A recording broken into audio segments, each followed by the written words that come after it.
ကာလမတုတ်အနှစ်ချုပ်ဒေသနာအင်္ဂုတ္တရနိကေမှာမြတ်စွာဘုရားသခင်ကိုရောမြတ်ကဟောကြားထားတဲ့သုတ္တန်တစ်ခုကိုကာလမတုတ်သို့မဟုတ်ကေတမௌဒိတုတ်လို့ဒီလိုအမည်နှမျိုးဖြင့်ထင်ရှားတဲ့သုတ်ဒီတုတ်ဟောကြားထားတာရှိတယ်ဒီသုတ္တန်နဲ့အလားတူတဲ့နောက်တစ်သုတ်လည်းရှိတယ်ဗတ္တိယဆိုတဲ့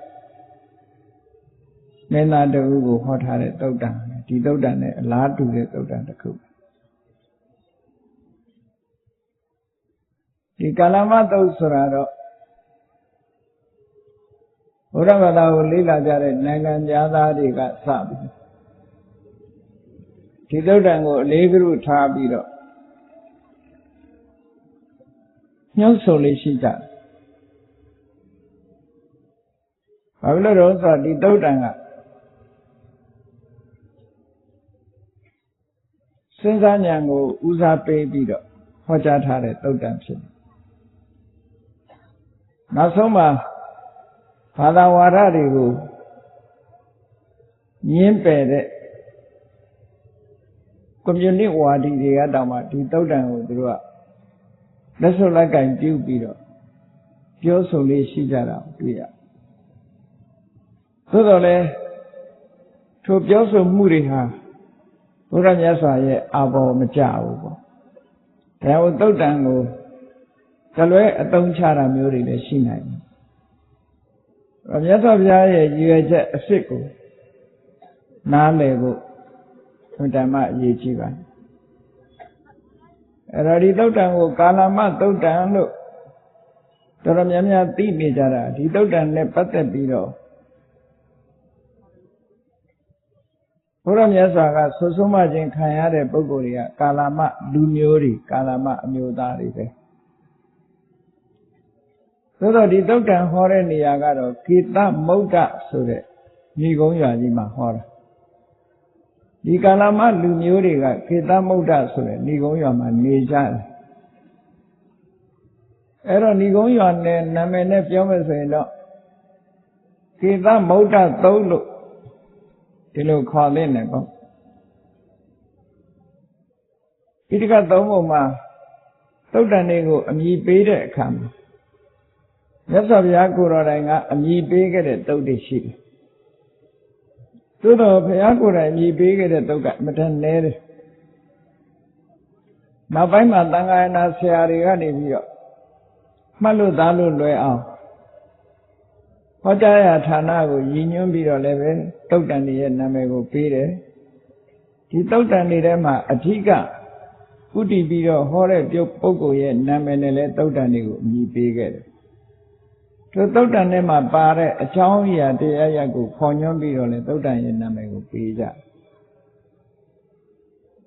အခုဒီကာလမသုတ္တန်ဆိုတာမြတ်စွာဘုရားကိုယ်တိုင်ကအမည်ပေးခဲ့တဲ့သုတ္တန်တော့မဟုတ်ဘူးဒါကြောင့်မို့လို့ဒီသုတ္တန်ရဲ့နာမည်ကနာမည်အမျိုးမျိုးဖြစ်လာဟောကြားတဲ့နေရာကိုကြည့်မယ်ဆိုရင်တော့ကေတမௌဒ္ဒသုတ်ကေတမௌဒ္ဒဆိုတဲ့စကားလုံးတောင်မှပဲတိဟိုမူအနေနဲ့ပြောမယ်ဆိုရင်ကေတပုဒ္ဒလို့ပြောအောင် different versions ဆိုမူမတူတာတွေရှိတယ်ကေတပုဒ္ဒလို့လည်းခေါ်တယ်ကေတမௌဒ္ဒလို့လည်းခေါ်တယ်ဒါကတော့ဏီကုန်းရွာတရွာရဲ့နာမည်ဆိုတာကြတော့ဘယ်ဟာအမှန်လို့ပြောရတော်တော်ခက်တယ်ဗျာသမိုင်းကြောင့်နဲ့ပတ်သက်လာဘာလို့ဆိုသမိုင်းဆိုတာမှတ်တမ်းတင်တဲ့အခါမှာအမည်နာမကလည်းပဲရေရှားပြောင်းလဲသွားတာရှိတယ်လေရေရှားပြောင်းလဲဒီပြနေရာမကြည့်နဲ့ဒီနေ့မန္တလေးတောင်မှပဲအမည်နာမတွေရေရှားပြောင်းလဲနေတာရှိတာပဲတစ်ခေတ်နဲ့တစ်ခေတ်တစ်ချိန်နဲ့တစ်ချိန်မတူကြဘူးလေအမည်တွေကပြောင်းလဲနေတယ်ဘုန်းကြီးတို့ငယ်စဉ်ကာလကဒီနားမှာနေတာရှမ်းဝိုင်းလို့ဒီရက်ကိုခေါ်ကြတာပေါ့နော်သို့တော်လည်းအခုတော်တော်များများရှမ်းဝိုင်းလို့သိမသိကြ ရှမ်းဝိုင်းလို့သိမသိကြဘူးတဖြည်းဖြည်းမြည်နာမဆိုတာပြောင်းသွားဟို42လမ်းပတ်ဝန်းကျင်နာ84လမ်းပတ်ဝန်းကျင်ရှေးတုန်းကရဟိုင်းစေးလို့ခေါ်တယ်ရွာဟိုင်းစေးအခုဒီကနေ့ကျတော့မန်းမြို့စေးဖြစ်နေရဟန်းစေးလို့ပြောရင်လူကသိမသိတော့ဘူးမန်းမြို့စေးလို့ပြောမှခုခေတ်လူကသိကြတယ်ဒါမင်းတို့မင်းကြီးလက်ထက်တုန်းကနာမည်တွေလည်းပဲခုချိန်ပြောင်းသွားတာတွေရှိမှာပေါ့အဲ့တော့ခေတ်ကာလအလိုက်နာမည်တွေဟာမျိုးမျိုးပြောင်းလဲပြီးတော့နေတာဖြစ်လို့ဒီဏီကုန်းရွာကိုကေသပုဒ္ဒလို့ခေါ်တာလားကေသမုဒ္ဒလို့ခေါ်တာလားဆိုတာဒါအရေးမကြီးတဲ့အချက်တစ်ခုပဲပေါ့နော်အဲ့တော့ကေသမုဒ္ဒလို့ခေါ်ခြင်းခေါ်ကေသပုဒ္ဒလို့ခေါ်ခြင်းခေါ်ဒီနာမည်ဟာဏီကုန်းရွာရဲ့နာမည်မြတ်စွာဘုရားသခင်ကိုရောမြတ်တရားဟောခဲ့တဲ့ဒီသပဲလို့ဒီလိုပဲမှတ်တမ်းတရားတို့တော့ဒီကနေ့ခေတ်သတ္ထသံဃာယနာပါဠိတော်မှာနာမည်တက်ထားတာကိုကေသမုဒ္ဒိတုတ်လို့နာမည်တက်ထားဒီကုန်းနာမည်ကကေသမုဒ္ဒဘာဖြစ်လို့ကေသမုဒ္ဒိဆိုတဲ့နာမည်နဲ့သုံးရတယ်လဲလို့ဆိုတဲ့အခါကာလမလူမျိုးတွေကိုရည်ညွှန်းတဲ့အခါကေသမုဒ္ဒိယာကာလမ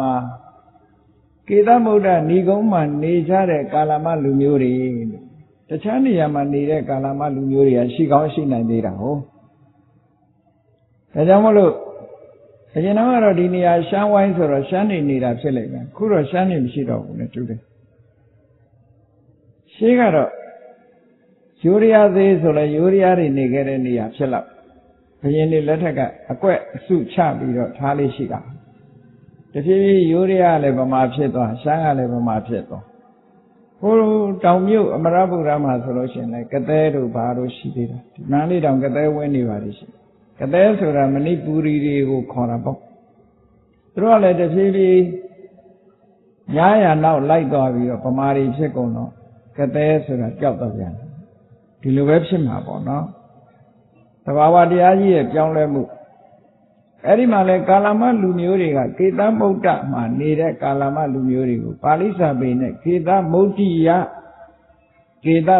ယကာလမကေသမုဒ္ဒဏီကုန်းရွာမှာနေကြတဲ့ကာလမအမျိုးသားတွေလို့အဲ့ဒီသုံးတဲ့စကားလုံးကိုကြည့်ပြီးကေသမုဒ္ဒိယသုတ်လို့နာမည်ပေးရာကနေပြီးတော့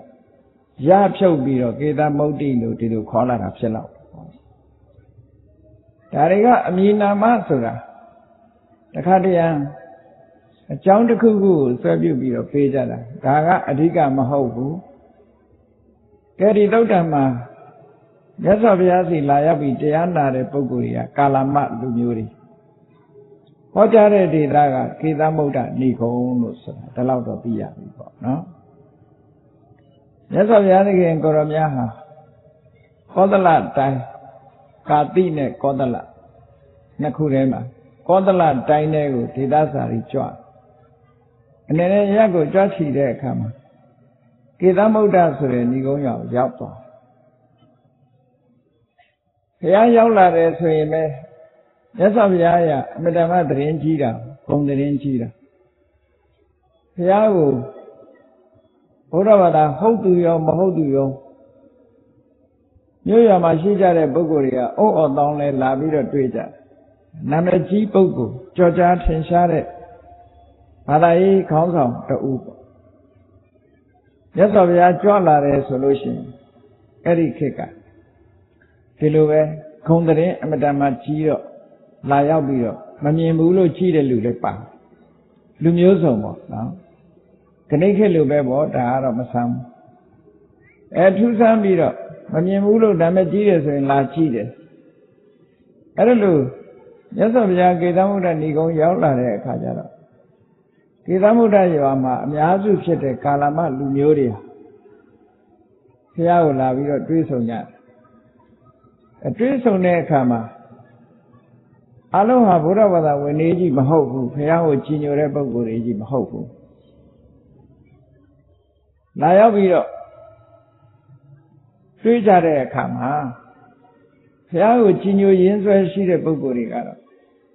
ဘုရားရှိရောက်တဲ့အခါမှာအယုသေဥညွတ်လို့ရှ िख ိုးဝါချပြီးတော့ဘုရားဟောမဲ့မြတ်စွာဘုရားပြောမဲ့စကားဟ ဟောကြားမဲ့တရားကိုနားဆွင့်ပြီးတော့ထိုင်နေကြမြတ်စွာဘုရားကြွလာရင်တော့တရားဟောမှာပဲဟောတဲ့တရားကိုတို့နာခွင့်ရအောင်ဆိုပြီးတော့လာတဲ့ပုဂ္ဂိုလ်တွေကတဆူရှိအဲ့ဒီပုဂ္ဂိုလ်တွေကတယုတတိရှိခိုးဝှချပြီးတော့မြတ်စွာဘုရားရှိမှနေကြထိုင်နေကြနောက်တစုကတော့ပုဂ္ဂိုလ်တစုကတော့ဘာတော့ဆိုမြတ်စွာဘုရားလာပြီးသူတို့ကတော့လူရင်ကျေးတွေပေါ့ကိုယ်စီရောက်လာတဲ့ဧည့်သည်တယောက်ကိုလာရောက်တွေ့ဆုံနှုတ်ဆက်တဲ့သဘောပဲကျမ်းမာကြောင်းချမ်းသာကြောင်းဘယ်ကကြွလာတယ်လဲခီးရောပန်းသလားစသဖြင့်ပေါ့လေရင်ကျေးသိမ်မွေးတဲ့လောကဖြူဟာသဘောမျိုးပြူမှာ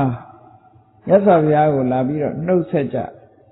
တွေ့ဆုံနှုတ်ဆက်ကြတဲ့ပုဂ္ဂိုလ်ကတူအဲ့ဒီပုဂ္ဂိုလ်တွေကဘုရားကိုဝှချတာမဟုတ်ဘူးသူကလာရောက်ပြီးတော့မြတ်စွာဘုရားကိုတွေ့ဆုံတဲ့ပုဂ္ဂိုလ်ကတစုရှိနောက်တစ်စုကတော့ဘာလို့တလဲလို့ဆိုလို့ရှိရင်မြတ်စွာဘုရားစီကိုလာပြီးတော့လက်အုပ်ကလေးခြီးပြီးတော့ထိုင်းနေတယ်ရှ िख ိုးဝှချတာမလုပ်ဘူးသူကလက်အုပ်တော့ခြီးထားကြအဲ့ဒီပုဂ္ဂိုလ်တွေကဘယ်လိုပုဂ္ဂိုလ်တွေတုံးဆိုဘာသာရေးမှာယိတိဘာသာရေးလို့ဟုတ်တိပတ္တိမကိုးပဲတဲ့ပုဂ္ဂိုလ်မျိုးတွေဈာနေသမားတွေလို့ပြော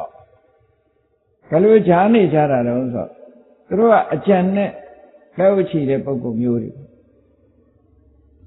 တခြားဘာသာဝင်တွေရဲ့ပြစ်တင်ကြဲမှုကိုလည်းသူတို့ကြောက်တယ်ဘုရားဘာသာဝင်လို့လည်းနာမည်မခံရဘူးပေါ့ဘုရားကိုမလေးစားလို့ပြစ်တင်ခံရမှာကိုလည်းသူတို့ကကာကွယ်ဖို့ဆိုတဲ့အနေနဲ့လုပ်တာသူတို့ရဲ့စိတ်ကူးကဘာတော့ဆိုရင်ဟေးဒီလောက်ဂုံတရင်ကြီးတဲ့ဂေါတမဘုရားကြွလာတာဘာဖြစ်လို့မင်းတို့အယုသေးမပေးတာတော့ဟာဒီမှာကြည့်ပါလားတို့လည်းဥချီထားတာပဲယူသေးတာပေါ့ဘုရားဟောဒီလိုပြော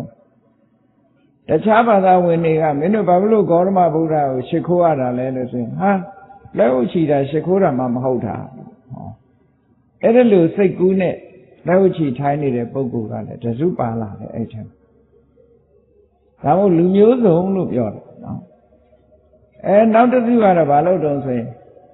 ဘုရားနာမရောက်အောင်ရှေ့တိုးလာပြီးတော့ဗာပြောတော့ဆိုတပည့်တော်ကအနွယ်ကဘသူပါဘုရားနာမည်ကဘသူပါဘုရားနဲ့လူချားထဲမှာကျဲကျဲနဲ့လျှောက်တယ်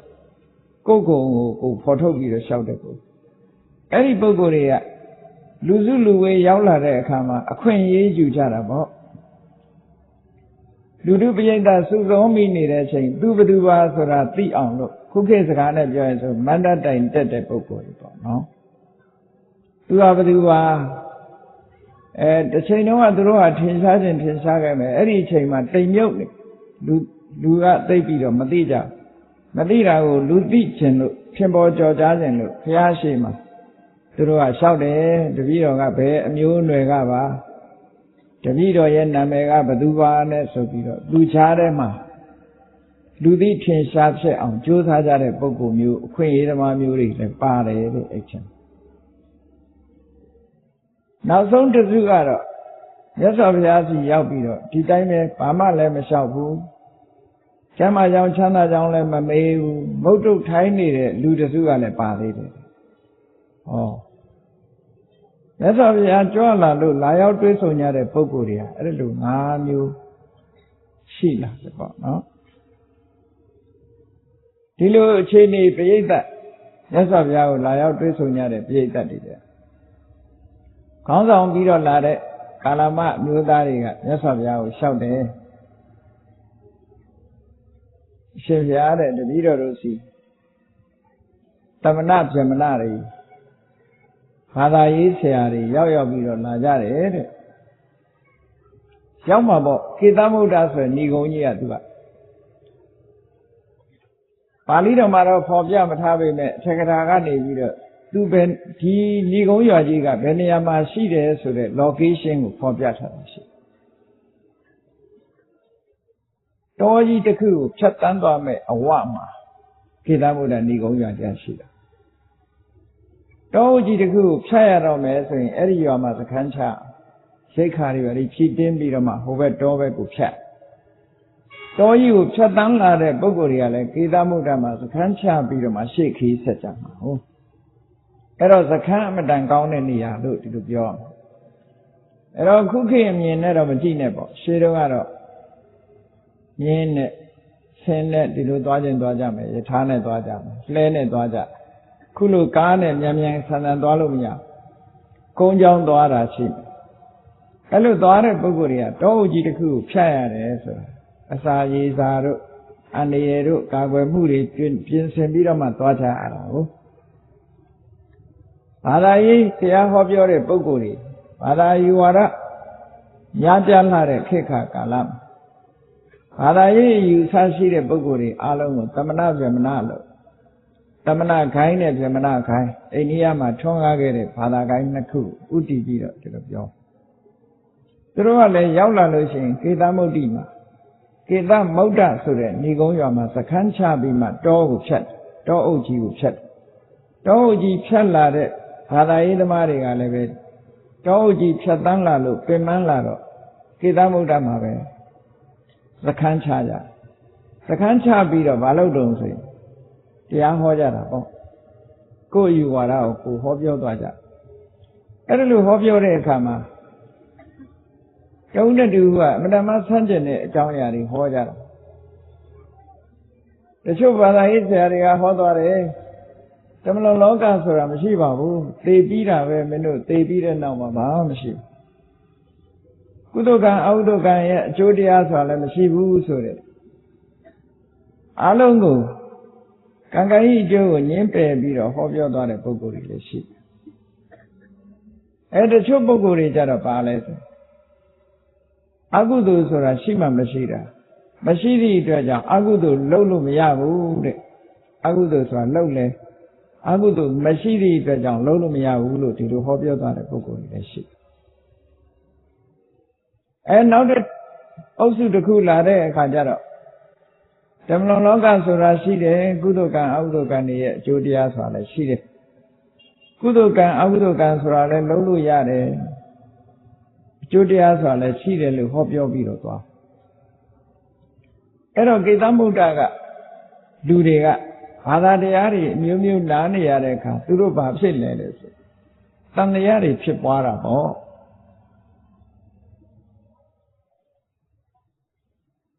အယူဝါဒချင်းမတူတဲ့ပုဂ္ဂိုလ်တွေကဟိုကတစ်မျိုးပြောသွားဒီကတစ်မျိုးပြောသွားဆိုတော့ဖြစ်တတ်တယ်ဒါကဒီပြမပြောနဲ့တခါတည်းဒီဗုဒ္ဓရဲ့တရားတော်ကိုဟောတာသိပဲနဲ့တပားကတစ်မျိုးဟောသွားရင်နောက်တစ်မျိုးကတပားတစ်မျိုးဟောလို့ရှိရင်တန်တရားဖြစ်ကြတာရှိသေးတာပဲလေသူတို့ကြတော့လုံးဝဆန့်ကျင်တဲ့အယူဝါဒတွေကိုဟောပြောသွားတာအဲ့တော့ကေသမုဒ္ဒမှာနေကြတဲ့ကာလမအမျိုးသားတွေကမြတ်စွာဘုရားနဲ့တွေ့တဲ့အခါမှာလျှောက်တယ်ရှင်ဘုရားတဲ့တပည့်တို့ကေသမုဒ္ဒမှာသမဏဗေမဏတွေရောက်လာကြတယ်ဗျာလာသမျှကိုတော်တွေဟာကိုယ်ဝါဒကောင်းကြောင်းပြောပြီးသူ့ဝါဒသူများဝါဒကိုရှုတ်ချပြီးပြောဆိုသွားကြတာအားဖြင့်ပဲနောက်တစ်စုလာပြန်လဲဒီလိုပဲကိုယ်ဝါဒအကောင်းပြောကိုယ်ဟာအမှန်ပြောပြီးသူများဟာကိုရှုတ်ချပြစ်ပယ်ပြီးတော့သွားကြတယ်တဲ့အဲ့တော့တပည့်တော်တို့မှာဘယ်သူမှားလို့ဘယ်သူမှန်တယ်ဆိုတာတပည့်တော်တို့မဝေခွဲနိုင်ဘူးဗျာတဲ့တန်တရားတွေဖြစ်တယ်ပေါ့ဟာသူတို့ဓာတိတုတ်တံစဖြစ်ပေါ်လာခြင်းအကြောင်းတရားဘုရားစီရောက်တဲ့အခါဒီလိုဟောပြောကြလျှောက်ကြတာသူတို့ဒီနေရာမှာဒီမြတ်စွာဘုရားရဲ့ technique ပေါ့ဒီဟောပြောမှုမှာမြတ်စွာဘုရားအလွန်လိမ္မာကျွမ်းကျင်ပုဂ္ဂိုလ်ရဲ့အနေအထားကိုကြည့်အခုဒီပုဂ္ဂိုလ်တွေကကာလမဆိုတဲ့လူမျိုးတွေတန်တရားဖြစ်နေတဲ့လူတွေအဲ့ဒီမှာမြတ်စွာဘုရားကအကယ်၍သာမင်းတို့သူတို့ပြောတာတခုမှမမှန်ဘူးငါပြောတာမှတ်ကြလို့ပြောလို့ရှိရင်တန်တရားတွေပိုးဖြစ်သွားမှာသိကြတယ်နော်လာပြန်ပြီခောရမဗုဒ္ဓကလည်းသူ့ဟာပဲမှန်တယ်ကျန်တာတွေမှားလို့ပြောတော့ပြန်ပြီဆိုဒီလိုပဲဖြစ်ကြရင်တန်တရားရှင်းရင်မှမဟုတ်ဘူးအဲ့တော့မြတ်စွာဘုရားရဲ့ technology က technique ကအမှန်တမ်းကောင်းတယ်ကောင်းတဲ့အခါကျတော့ မြတ်စွာဘုရားကဘာပြောလိုက်တယ်ဆိုတော့ဒါအလုံးမှတ်သားစရာကောင်းတယ်တခုအေးဟုတ်တာပေါ့တဲ့မင်းတို့ကတန်တရားဖြစ်တိုက်တဲ့နေရာဖြစ်တာပေါ့တဲ့ဘယ်သူမှားတယ်ဘယ်သူမှန်တယ်ဆိုတာသိဖို့ခက်တာပဲတဲ့ဟိုကတစ်မျိုးပြောဒီကတစ်မျိုးပြောဆိုမင်းတို့တန်တရားဖြစ်တိုက်ပါတယ်တဲ့ဖြစ်တိုက်တဲ့နေရာဖြစ်တာပဲတဲ့ဟောဒီလိုပြောလိုက်တော့ကျင့်납သွားတာပေါ့သူတို့ဟုတ်တယ်တန်တရားဖြစ်တိုက်တဲ့နေရာတန်တရားဖြစ်ကြတာပဲဆိုပြီးအဲ့ဒီတန်တရားပျောက်ဖို့ကိုယ်ပိုင်ဉာဏ်နဲ့ဆုံးဖြတ်နိုင်အောင်မြတ်စွာဘုရားကတန်တင်ဆုံးမသွားတာဒီတုတ်တန်အဲ့တော့ကိုယ်တိုင်ကဘုရားဘာသာဝင်ဖြစ်နေလင်းကစားတခါတရံတန်တရားဖြစ်เสียလေးတွေကျုံးလာလို့ရှိရင်ကြည့်မြတ်စွာဘုရားရဲ့ဒီတုတ်တန်အဆုံးအမအမှန်တန်မိုးရှိကိုယ်ဘဝရဲ့ခိုင်လိုင်းအဖြစ်အသုံးချလို့ရနော်မြတ်စွာဘုရားကပြောရမယ်ဆိုရင်လက်တွေ့သမားဒီရှေးအကြောင်းတရားတွေကိုလည်းမပယ်ဘူးပြစ္ဆုတ်ပံအကြောင်းတရားကိုလည်းလက်ခံအကြောင်းကိုတစ်ခုတည်းလို့မယူဆဘူးအစစ်မှန်ကိုသိထားတဲ့ပုဂ္ဂိုလ်ဖြစ်သည့်အတွက်ကြောင့်အကြောင်းဖြစ်တဲ့လို့ရှိရင်အတိတ်ကဟာပဲဖြစ်ဖြစ်ပြစ္ဆုတ်ပံဟာပဲဖြစ်ဖြစ်တချို့ကြတော့အတိတ်အကြောင်းအရာတွေကိုညှင်းပယ်ပြီးတော့ပြစ္ဆုတ်ပံအကြောင်းတစ်မျိုးတည်းလက်ခံတယ်တချို့ကြတော့ပြစ္ဆုတ်ပံအကြောင်းကိုညှင်းပယ်ပြီးတော့အတိတ်အကြောင်းတစ်မျိုးတည်းပဲလက်ခံတယ်ဘယ်မှန်မလဲအဲ့ဒါကြောင့်မြတ်စွာဘုရားကအဲ့ဒါလို့မဟုတ်ဘူးအတိတ်အကြောင်းဆိုတာလေဖြစ်တဲ့အကြောင်းကိုလက်ခံပြစ္ဆုတ်ပံအကြောင်းကိုလည်းထည့်သွင်းပြီးတော့စဉ်းစားပြီးတော့ပြောဆိုပါစို့ဥပမာတစ်ခုမှာအေးမိလို့နှာစီးတာကိုကန့်ညောင်ကနှာစီးရတယ်လို့ပြောရင်မှန်မလားသို့တော့ကံတော့မပါဘူးလားလို့ဆိုတော့ကံဆိုတာအမတန်မှအဝေးကြီးကံရှိလို့လူဖြစ်လာတယ်လူဖြစ်တော့အေးပတ်တဲ့နေရာရောက်လာတော့အေးပတ်တာအဲ့တော့အေးမိတယ်ဆိုတာပစ္စုပန်အကြောင်းကအဓိကမဖြစ်ဘူးလားအဲ့ဒါလို့မြတ်စွာဘုရားကဒီအတိတ်အကြောင်းတစ်ခုတည်းကိုမပြောပစ္စုပန်လက်တွေ့ကိုယ်တိုင်မြင်ရတဲ့အကြောင်းတရားတွေကိုလည်းလက်ခံဖြစ်သွင်းစဉ်းစားရတယ်ပေါ့တခုတည်းကိုမပြောအောင်ဒါကြောင့်မို့အကြောင်းတရားဆိုတာအမျိုးမျိုးရှိများစွာသောအကြောင်းတရားတွေကိုနားလည်မယ်ဆိုလို့ရှိရင်လူဘဝမှာကိုယ်ဘဝရက်တည်ဖို့ရအတွက်ကိုယ်သွားရမယ်လျှောက်လန်းရမယ်လမ်းခရီးဟာအမှန်တမ်းဖြောင်းတန်းတယ်ပေါ့ဒါကြောင့်မို့ကာလမအမျိုးသားတွေကိုမြတ်စွာဘုရားကဟုတ်တာပေါ့မင်းတို့တန်တရားဖြစ်ဖို့အမှန်တန်ကောင်းတာပဲတန်တရားဖြစ်ထိုက်တဲ့နေရာမှာတန်တရားဖြစ်တာပဲလို့ဒီလိုပြောလိုက်ပြီးတော့မြတ်စွာဘုရားကသူတို့စဉ်းစားဖို့အချက်တွေပြောပြအဲ့တော့ဘုရားကပြောတဲ့အခါတန်တရားဖြစ်နေတဲ့လူတွေကိုစဉ်းစားဖို့အားပေးတယ်အားတစ်ခုပေးတယ်တန်တရားဖြစ်နေတယ်ဆိုတဲ့လူကရှေ့ကိုမဆက်ပြီးမစဉ်းစားနိုင်ဘူးစဉ်းစားရင်ပင်ပန်းတယ်အဲ့ဒါကိုဝိသိကိစ္စလို့ခေါ်တယ်ဒါကြောင့်မို့ဝိသိကိစ္စဆိုတဲ့စကားလုံးကဝိသိနန္တတကိစ္စဝိသိနန္တဆိုတာစူးစမ်းလိုက်တာနဲ့ကိစ္စပင်ပန်းသွားတယ်ရှေ့မတိုးနိုင်နော်ကိုဉာဏ်မမီလို့ရှိရင်တော်တော်ခုစဉ်းစားရင်ခေါင်းရှုပ်လာအဲ့ဒါဝိသိကိစ္စဒါမို့ဝိသိကိစ္စရဲ့အဓိပ္ပာယ်ကိုဖွင့်ဆိုတဲ့အခါမှာဝိသိနန္တတကိစ္စဝိသိကိစ္စတော့ဝိသိနန္တောကိစ္စဝိသိကိစ္စပဲဒီလိုဖွင့်စဉ်းစားလိုက်လေခေါင်းရှုပ်လေစိတ်ပင်ပန်းလေဆိုတဲ့အချက်အဲ့ဒါကြောင့်မို့မြတ်စွာဘုရားကသူတို့ရှုပ်ထွေးနေတဲ့အကြောင်းအရာတွေမကဘူးလောကမှာရှုပ်ထွေးစရာအကြောင်းတွေအများကြီးဘာသာတွေမကဘူးလူဆိုတာသူ့အကြိုက်ကိုယ်အကြိုက်အမျိုးစုံရှိတယ်အမျိုးစုံရှိတယ်အဲ့ဒီအမျိုးစုံတွေကိုခြုံငုံသုံးသပ်ပြီးတော့မြတ်စွာဘုရားဒီသုတ်တံမှာအချက်30ကိုထုတ်ပြဧထတုံမေကာလမှာဒီစကားကမင်းတို့ဘာမှတူဝေးမနေကြနဲ့လာကြငါပြောမယ်ဟောဒီအဓိပ္ပာယ်မျိုးပြောတာနော်ဧထတုံမေကာလမှာလာကြမင်းတို့တူဝေးမနေနဲ့ကိုယ့်အကိုစဉ်းစားအောင်ရှိမြတ်စွာဘုရားထုတ်ပြတဲ့အချက်တွေကဘာတွေတုံးလို့ဆိုနံပါတ်1ကမာအနုတ္တဝေနာတရားရောက်ကမင်းတို့လာပြောတာအနုတ္တဝဆိုတာအနုဆိုတာတဆင့်တဝဆိုတာ ကြားတာသို့မဟုတ်တယောက်ကလာပြီးတော့ပြောတဲ့စကားကိုအနုတ္တဝလို့ခေါ်တယ်လောကမှာတစ်ဆင့်စကားဆိုတာတွေနဲ့ပဲလူတွေဟာလက်ခံပြီးယုံကြည်နေကြတာလေအကြတဲ့မှာပူပေါ်တာပေါ့ gossip ဆိုတာလေ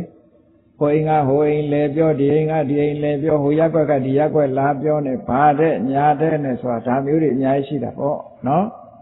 အကြောင်းအရာတစ်ခုကိုလာပြီးတော့ပြောတယ်အဲ့ဒါကိုအနုတ္တဝလို့ခေါ်တယ်တနည်းအားဖြင့်ပြောမယ်ဆိုရင်ဂျာနယ်နဲ့ပါတာမဂ္ဂဇင်းနဲ့ပါတာနဲ့တလောတောင်ပါလိုက်သေးတယ်မဟုတ်လားတောက်တဲ့ကြီး3ပေဆိုတာတောက်တဲ့3ပေဆိုတာမကြောက်ဘူးနော်အဲ့တော့အဲ့ဒီမှာအနုတ္တဝဆိုတာဒါမို့အနုတ္တဝကိုအင်္ဂလိပ်လိုပြန်တဲ့အခါကျ report လို့ပြန် report လုပ်တယ်ပေါ့တစုံတစ်ယောက်ကနေကိုယ်လာပြီးတော့ report လုပ်တယ်သတင်းပေးတယ်အဲ့ဒါနဲ့လည်းအမှန်လို့မဆုံးဖြတ်နဲ့တဲ့မြတ်စွာဘုရားကြည့် report တွေကိုလည်းအမှန်မယူနဲ့ဂျာနယ်ထဲပါတယ်သတင်းစာထဲပါတယ်ဟိုထဲပါတယ်ဒီထဲပါတယ်ဟိုလူကပြောသွားတယ်ဒီလူကပြောသွားတယ်အမှန်မယူနဲ့တဲ့ဒီလိုဆိုလို့လားဘာဖြစ်လို့တော့ဆိုမှန်တာလည်းရှိခြင်းရှိမယ်မှားတာလည်းရှိခြင်းရှိမယ်ကိုဉာဏ်နဲ့စဉ်းစားအောင်လို့ဒီလိုဆိုလို့တာမြတ်စွာဘုရားဆိုလို့တာအဲ့ဒါကိုကွန်မြူနစ်သမားတွေကတော့ဓာရီအချက်တွေနဲ့အကုန်လုံးသူတို့ကဘာ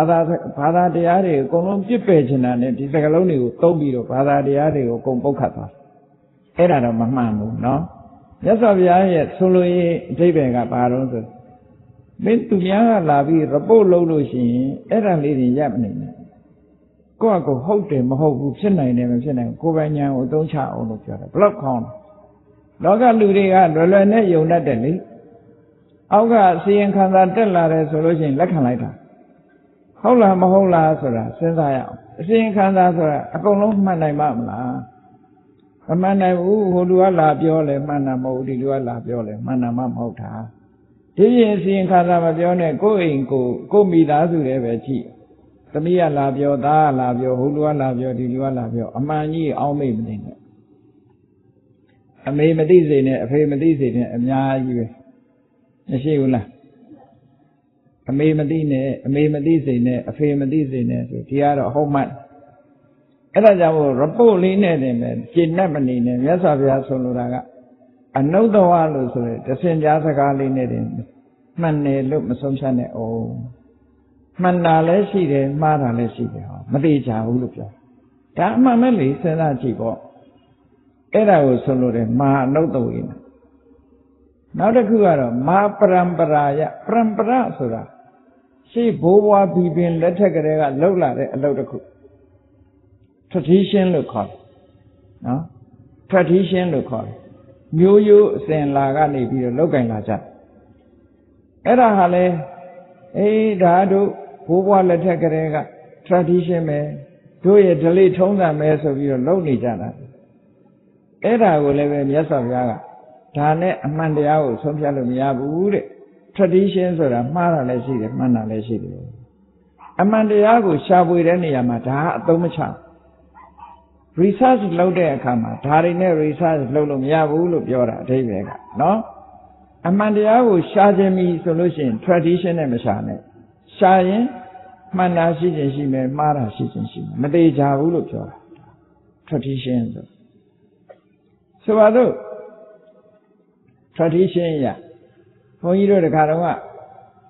မက္ကဆီကိုနိုင်ငံကလာတဲ့မက္ကဆီကန်လူမျိုးတွေ30လောက်ဗမာပြည်ကိုရောက်လာသူတို့ကဗုဒ္ဓဘာသာတွေဖြစ်နေကြမက္ကဆီကိုဆိုတာခရစ်ယာန်အများစုကိုးကွယ်တဲ့စပိန်စကားပြောတဲ့နိုင်ငံအမေရိကန်နိုင်ငံသားကနိုင်ငံတက်နိုင်ငံပေါ့ဟောဒီကအမျိုးသားအမျိုးသမီးလူ30လောက်ရောက်လာကြပြီးတော့ဘုန်းကြီးတို့စီရောက်တော့မိကုန်းနေမေးကြမိကုန်းမေးတဲ့ထဲမှာမျိုးသမီးတယောက်ကဗာမေးတော့ဆို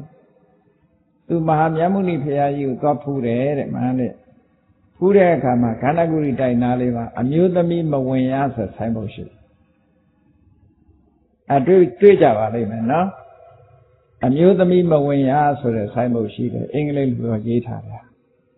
အဲ့ဒါမြင်လာတဲ့အခါသူ့စိတ်ထဲမှာမကြေမနပ်ဖြစ်တယ်တို့အမျိုးသမီးတွေကိုခွဲခြားဆက်ဆံတယ်ပေါ့အမျိုးသားတွေတော့ဝင်လိုက်ထွက်လိုက်လုပ်တယ်အမျိုးသမီးတွေတော့မဝင်ရဘူးဆိုဒါတို့ခွဲခြားဆက်ဆံတာ ုန်းကြီးနဲ့တွေ့တဲ့အခါမေးတာအဲ့ဒါလို့စာတန်းတွေ့တယ်တဲ့ဒါဗုဒ္ဓဘာသာလားတဲ့ဘုရားဟောတဲ့တရားလားတဲ့သူကမေးတယ်မေးတော့ဘုန်းကြီးက this is not a Buddhism ဒါဗုဒ္ဓရဲ့ဝါဒမဟုတ်ပါဘူးလို့ this is a tradition တို့မြန်မာလူမျိုးတွေရဲ့ရှေးအစဉ်လာရလက်ခံကျင့်သုံးလာတဲ့ထုံးတမ်းစဉ်လာတစ်ခုသာဖြစ်ပါတယ်ဗုဒ္ဓဘာသာနဲ့မဆိုင်ပါဘူးလို့ဒီလိုပြောအဲ့ဒါကြတော့ကျင့်တတ်တယ်သူက tradition ဆိုတာသူတို့လည်းရှိတယ်ကိုယ်လည်းရှိတယ် tradition ဆိုတာအမှန်တရားလို့ပြောတာမဟုတ်ဘူးဒီလေထုံးတမ်းစဉ်လာရလိုက်နာရတာတွေရှိတယ်လေမှန်လို့လိုက်နာတာမဟုတ်ဘူးမှားသည်ဖြစ်စေမှန်သည်ဖြစ်စေထုံးတမ်းစဉ်လာမှုလုံးနေကြဒါအမှန်တရားကိုရှာတဲ့နေရာမှာအဓိကမဟုတ်ဘူးဒါကြောင့်မြတ်စွာဘုရားဒီနေရာမှာကြည့် tradition နဲ့လည်းအမှန်တရားကိုမရှာနဲ့တဲ့ tradition ဆိုတာမှန်တာရှိတယ်ခုနကအမျိုးသမီးမဝင်ရဆိုရင်ဝင်အကုသိုလ်ဖြစ်တယ်ဆိုရင်ဒါမှားတယ်ဘယ်လိုလုပ်ဝင်ရင်အကုသိုလ်ဖြစ်မလဲနော်သို့တော့အမျိုးသမီးမဝင်ရဆိုတာမြန်မာလူမျိုးတွေရဲ့ tradition အနေနဲ့အမျိုးသမီးတွေမဝင်ဖို့ဆိုတာဒါလူမျိုးရဲ့ tradition အဲ tradition ဆိုသူတို့နားလဲတယ်ဟိုကြိုက်ထီးရိုးကလည်းပဲကြည့်နေဖះဘော်ကူးတဲ့တရားလေးရှိတယ်မဟုတ်လားအမျိုးသမီးမကူးရဆိုအမျိုးသမီးကူးရင်မိုးကြိုးပြစ်တယ်တို့မုံတိုင်းထန်တယ်တို့ဘာလို့ပြောကြတယ်တခါတော့နိုင်ငံသားအမျိုးသမီးတယောက်ကယောက်ျားလို့ဝုတ်ပြီးတော့ကူးသွားတာမိုးကြိုးကလည်းမပြစ်လိုက်ဘူးအဲ့မှာမုံတိုင်းကလည်းမကြလိုက်ဘူးမသိလိုက်ဘူးနဲ့တူပါတယ်မျက်စိလဲသွားတယ်နဲ့တူ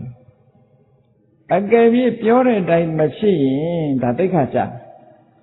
အဲ့တော့ဘာမှပြောစရာမလိုဘူးခိုက်တွေကိုပြောလိုက်တယ်မင်းတို့မပြောနဲ့အဲ့လိုဟိုဟာဒီဟာတွေရှောက်ပြီးနိုင်ငံသားတွေဆို tradition လို့သာပြော tradition လို့ပြောရင်ဒါပြီးတယ်ကိစ္စတစ်ခုသူတို့လည်းရှိတယ်ကိုယ်လည်းရှိတယ် tradition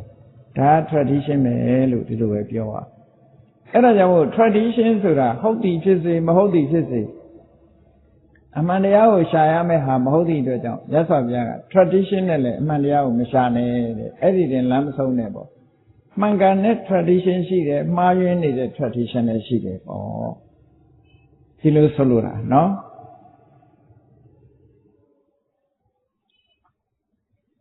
အဲ့ဒါကိုမာပရံပရာယလို့ပြောအင်မတန်မှဒီသုတ်တန်ကဘဝအတွက်ခိုင်လိုင်းပေးတဲ့နေရာမှာအင်မတန်မှကောင်းတယ်သို့တော့ပုံပြက်ပန်းပြက်အထိပ္ပယ်မယူဆတတ်လို့ရှိရင်တလွဲရောက်ကုန်တတ်တယ်ပေါ့အကုန်ပယ်ဖို့မြတ်စွာဘုရားပြောတာမဟုတ်ဘူးအခုကြည့်ရပုတ်နဲ့အမှန်တရားကိုမရှာနဲ့ဆိုတာရပုတ်ဆိုတာဘာဖြစ်လို့မရှာတော့မှန်တာလည်းရှိတယ်မှားတာလည်းရှိတယ်ဟောမသိကြဘူး tradition နဲ့လည်းအမှန်တရားကိုမဆုံးဖြတ်နဲ့ tradition ဆိုတာမှန်တာလည်းရှိတယ်မှားတာလည်းရှိတယ်ဟောနောက်တစ်ခုကြတော့ဘာလို့ဆိုဣတိကိရယဣတိကိရဆိုတာဒီလိုတဲ့ဆိုတာတယောက်ကလာပြောလို့ရှိရင်ဘာဖြစ်တဲ့ညာဖြစ်တဲ့ဘို့လိုပြောတဲ့ဒီလိုပြောတဲ့လောကမှာဒီတဲ့တွေအများကြီးရှိတာအဲ့ဒါကိုဟိယစေလို့ခေါ်တယ်ကြားလာတာကိုလာပြောတာလေတစ်ဆင့်ကြားလာတဲ့အတိုင်းလာပြောတော့သူကလည်းတစ်ဆင့်ကြားပဲသူကိုယ်တိုင်မြင်တာမဟုတ်ဘူးဘာဖြစ်တဲ့ညာဖြစ်တဲ့နဲ့လာပြောတယ်ပေါ့နော်အဲ့ဒီဟိယစေတွေအဲ့ဒီဣတိကိရဆိုတာအချက်နဲ့လည်းပဲအမှန်တရားကိုမဆုံးဖြတ်လိမ့်မယ်တဲ့အမှန်တရားကိုဆုံးဖြတ်ရင်အမှန်တရားမရနိုင်ဘူးဒီလိုဆိုလိုတာနော်ဒါလည်းအမှန်တရားဆုံးဖြတ်ရမယ်အကြောင်းတစ်ခုမဟုတ်ဘူးတဲ့မှန်တာလည်းရှိမယ်မှားတာလည်းရှိမယ်နောက်တစ်ခုကဘာလို့ဆိုမဟာပိဋကတံပဒါနေနပိဋကဆိုတာဒီဖရာပိဋကကိုပြောတာမဟုတ်ဘူးပိဋကဆိုတဲ့စကားလုံးကသင်ယူရတဲ့ကျမ်းစာကိုပိဋကလို့ပြောတာ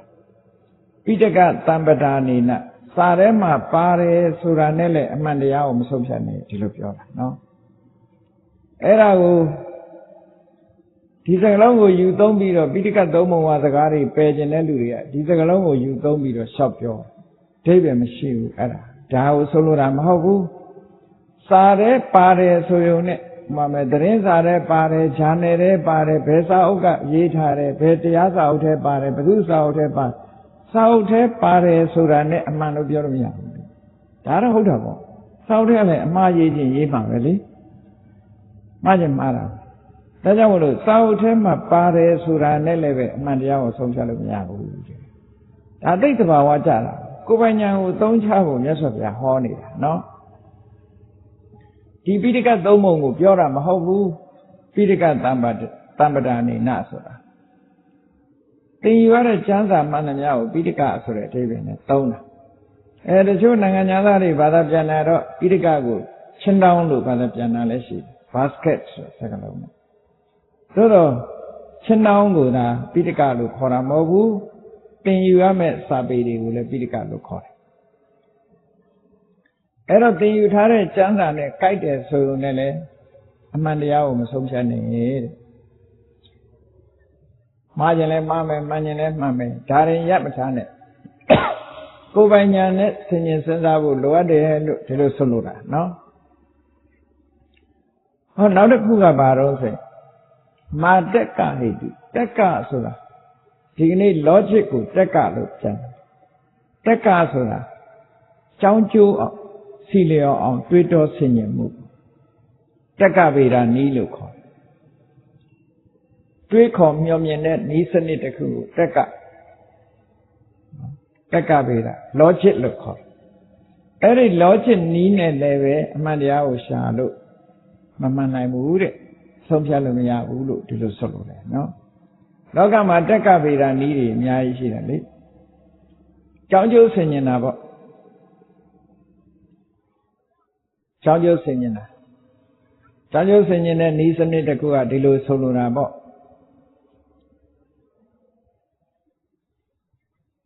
လူသည်သေမျိုးဖြစ်သည်ဥပသည်လူတယောက်ဖြစ်သည်ဒါကြောင့်ဥပသည်သေမျိုးဖြစ်သည်ဟောဒီလိုဆင်ញင်တာမျိုးကိုဆိုလိုတာပေါ့နော်ကြောင်းကျိုးဆင်ញင်ပြီးတော့ပြောတဲ့စကားအဲ့တော့နေရာတကာတိုင်းမှာဒီနီးစနစ်ကိုသုံးလို့ရှိရင်လည်းအမှန်တရားကိုရှာဖွေလို့ရမှာမဟုတ်ဘူးအသိဉာဏ်နဲ့ရှာဖွေမှသာလဲမှန်ကန်တဲ့တရားကိုသိနိုင်တယ်လို့ဒါကြောင့်မို့တက်ကဗေဒနီးနဲ့လည်းပဲအမှန်တရားကိုမဆုံးဖြတ်နိုင်နဲ့လို့မြတ်စွာဘုရားဟောသူတို့ပြောနေတဲ့တန်တရားတွေဟာတခုတည်းမကဘူးမြတ်စွာဘုရားလောကမှာရှိတဲ့တန်တရားဖြစ်ဖွယ်ရာတွေအကုန်ထုတ်ပြတာဒီမှာနော်နောက်တစ်ခုကဘာတော့ဆိုလို့ရှိရင်မာနယဟေတုနယဆိုတာနီးမိပြီးတော့ပြောတာအကြောင်းမြင်အကျိုးကိုပြောလို့ရတယ်အကျိုးမြင်အကြောင်းကိုပြောလို့ရတယ်အဲ့ဒါကို inference လို့ခေါ်တယ်အနုမာနလို့ခေါ်တယ်အနုမာနဆိုတာသဆင့်သိတာမှန်တာလည်းရှိတယ်မှားတာလည်းရှိတယ်အနုမာနဟောဟိုဘက်ကနေပြီးတော့မိခိုးတွေထွက်နေတာမြင်တဲ့အခါကျတော့တောင်ရဲ့ဆိုပါစို့ရှားထဲမှာတောင်ကြီးရှိတယ်အဲ့ဒီတောင်ကြီးဟိုဘက်ကမိခိုးတွေထွက်နေတာမြင်တဲ့အခါကျတော့ဒီဘက်ကလူကမိခိုးမြင်တာနဲ့သူဘာပြောတော့ဟိုဘက်မှာမီးလောင်နေတယ်လို့ပြောလိုက်မီးလောင်နေတယ်လို့ပြောတယ်ဘာဖြစ်လို့လဲဆိုတော့မီးခိုးဆိုတာမီးကဖြစ်တာဟုတ်သူမြင်တာကမီးကိုမီးရဲ့အကျိုးတရားကိုသာမြင်တာအကျိုးကိုကြည့်ပြီးတော့အကြောင်းကိုလှမ်းပြောတာမီးကိုသူမမြင်ရဘူးဟုတ်ကဲ့အဲ့ဒါအမြဲတမ်းမှန်နိုင်သလားလို့ဆိုမီးကိုမြင်တာနဲ့မီးရှိတယ်လို့ပြောတာအမြဲတမ်းမှန်နိုင်သလားလို့ဆိုမမှန်ဘူးတခါတလေမီးထားစက်ကောင်းကလည်းမီးကိုထွက်သေးတာပဲမထွက်ဘူးလားမီးလောင်မဲနဲ့လည်းမီးကိုထွက်တာရောမရှိဘူးလားရှိတယ်အဲ့တော့ဒါတွေကအနုမာနလို့ခေါ်တယ်အကြောင်းကိုကြည့်ပြီးတော့အကျိုးကိုကြည့်ပြီးတော့အကြောင်းကိုတွက်ဆအကြောင်းကိုကြည့်ပြီးတော့အကျိုးကိုတွက်ဆတခုပဲမြင်ရတယ်တစ်ပိုင်းပဲမြင်ရတယ်မြင်ရတာကိုကျန်တာကိုမှန်းပြီးတော့ဆုံးဖြတ်တာကို inference လို့ခေါ်တယ်ပေါ့အနုမာနလို့ခေါ်တယ်ပေါ့တစ်ဆင့်မှန်းဆပြီးတော့သိတဲ့အသိမျိုးအဲ့ဒါနဲ့လည်းအမှန်တရားဆိုတာသိလို့မရဘူးလို့ဒီလိုပြောတာနော်အဲ့တော့မြတ်စွာဘုရားကဟောတာတော့တကယ့်ကိုပစ္စကဉာဏ်ကိုဟောချင်တာပဲဒါကြောင့်မလို့ပစ္စကဉာဏ်မဟုတ်တဲ့ဟာတွေကိုတခုမှစိတ်မချရဘူးဆိုတာကိုမြတ်စွာဘုရားဟောဘာဖြစ်လို့လောကလူသားတွေကအမှန်တရားဆိုတာကိုဒါတွေနဲ့ပဲရှားနေကြတာဒါတွေနဲ့ပဲရှားဟောနောက်တစ်ခုကဘာလို့ဆိုအာကာရပရိဝိတကကြောင်းကျိုးဆင်ញင်ပြီးတော့သုံးသပ်ကြည့်အကြောင်းတရားကိုတွေးတောဆင်ញင်ပြီးတော့ကြည့်တာအဲ့ဒါလို့တွေးတောဆင်ញင်ပြီးတော့